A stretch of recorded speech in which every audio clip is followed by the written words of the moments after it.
अस्सलाम वालेकुम दोस्तों, आज की कहानी का नाम है झूठी इज़्ज़त। कामरान के वालिद साहब एक सरकारी महकमे में दरमियाने दर्जे के मुलाजिम थे। इनका इकलौता बेटा कामरान ज़्यादा लाड प्यार की वजह से बहुत ज़िद्दी हो गया था।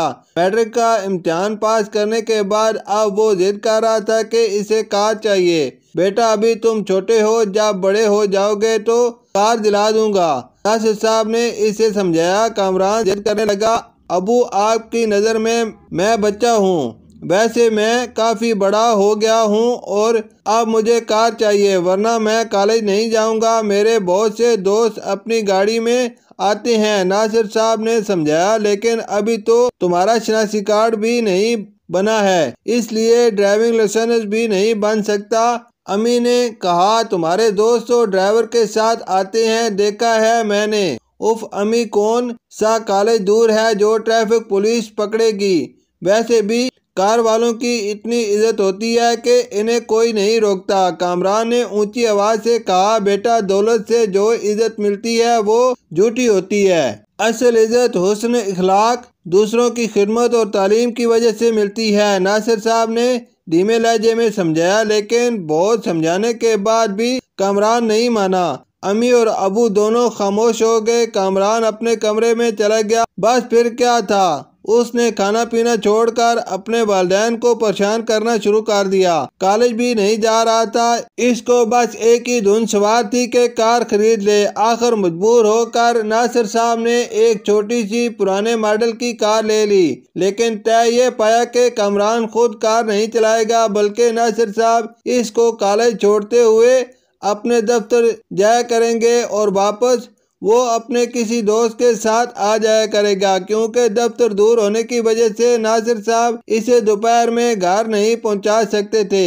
कामरान तो खुशी से पागल हुआ जा रहा था। कार आने के बाद से वो खुद को बहुत ही इज्जत वाला अमीर इंसान समझ रहा था। जब घर से निकलता तो गर्दन ऊंची करके चलता था। कुछ दिन इसी तरह गुजरे, फिर कामरान का दिल चाहा कि वो खुद भी ड्राइविंग सीखे। अबू मुझे भी ड्राइविंग सीखनी है, एक दिन कामरान ने ख्वाहिश का इजहार किया।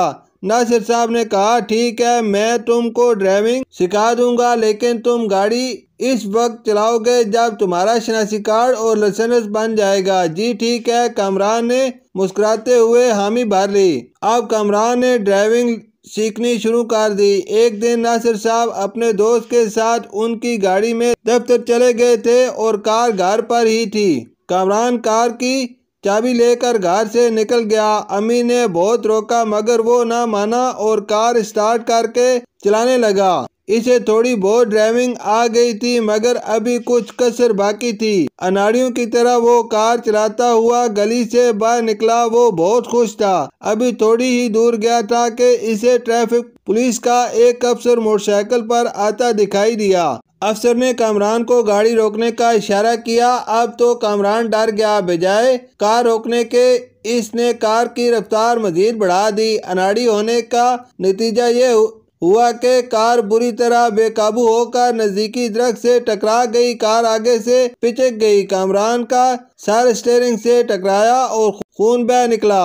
इतनी देर में पुलिस अफसर भी वहां पहुंच गया। इसने डांट कर कामरान को कार से बाहर निकाला। लोग भी जमा होना शुरू हो गए। गाड़ी के कागजात और अपना लाइसेंस दिखाओ। पुलिस अफसर ने कहा, आप मुझसे किस तरह बात कर रहे हैं, मैं कार का मालिक हूँ, कोई गया गुजरा गरीब नहीं। कामरान ने रुमाल से खून साफ करते हुए कहा, हमसे बदतमीजी अभी निकालता हूँ तुम्हारी अकड़। पुरानी कार चलाने वाला खुद को अमीर समझता है, कानून भी तोड़ता है और बदतमीजी भी करता है। पुलिस अफसर तैश में आ गया। कामरान और पुलिस अफसर की बात सुनकर लोग हंस पड़े। कामरान को अपनी बेइज्जती महसूस हुई। इसकी खुशफहमी दूर हो गई कि कार वालों की इज्जत होती है। शर्मिंदगी से इसका सर झुक गया। अरे बहुत बदतमीज लड़का है, लोगों में से किसी ने कहा। खुद को पता नहीं क्या समझ रहा है। दूसरी आवाज आई, अगर किसी को टक्कर मार देता तो क्या होता, वो अच्छा हुआ कि दरख्त ही से टकराया। घर जितने मुंह इतनी बातें। किसी को भी इस बात की परवाह नहीं थी कि इसके सर से खून बह रहा है। कामरान को अपने अम्मी अबू याद आ गए जो इसकी मामूली चोट से भी परेशान हो जाते थे। अब इसे अपनी गलत सोच पर अफसोस हुआ। इतनी देर में नासिर साहब भी वहाँ पहुँच गए। कामरान की अम्मी इन्हें फोन कर चुकी थी कि कामरान कार लेकर जा चुका है। वो परेशानी में दफ्तर से छुट्टी लेकर आए थे। पुलिस अफसर ने नासिर साहब को जुर्माना बैंक में जमा करवाने को कहा। फिर वो लोग घर आ गए। कार एक मैकेनिक को दे दी गई। कामरान की अम्मी बहुत परेशान हो गई थी। नासिर साहब गुस्से में थे। उन्होंने कामरान को डांटा भी और समझाया भी। आज कामरान को रोना आ गया और इसने अपने वालिदैन से माफी मांगी और तैयार किया कि आप जैसा वालिदैन कहेंगे वैसा ही करेगा। शुक्रिया।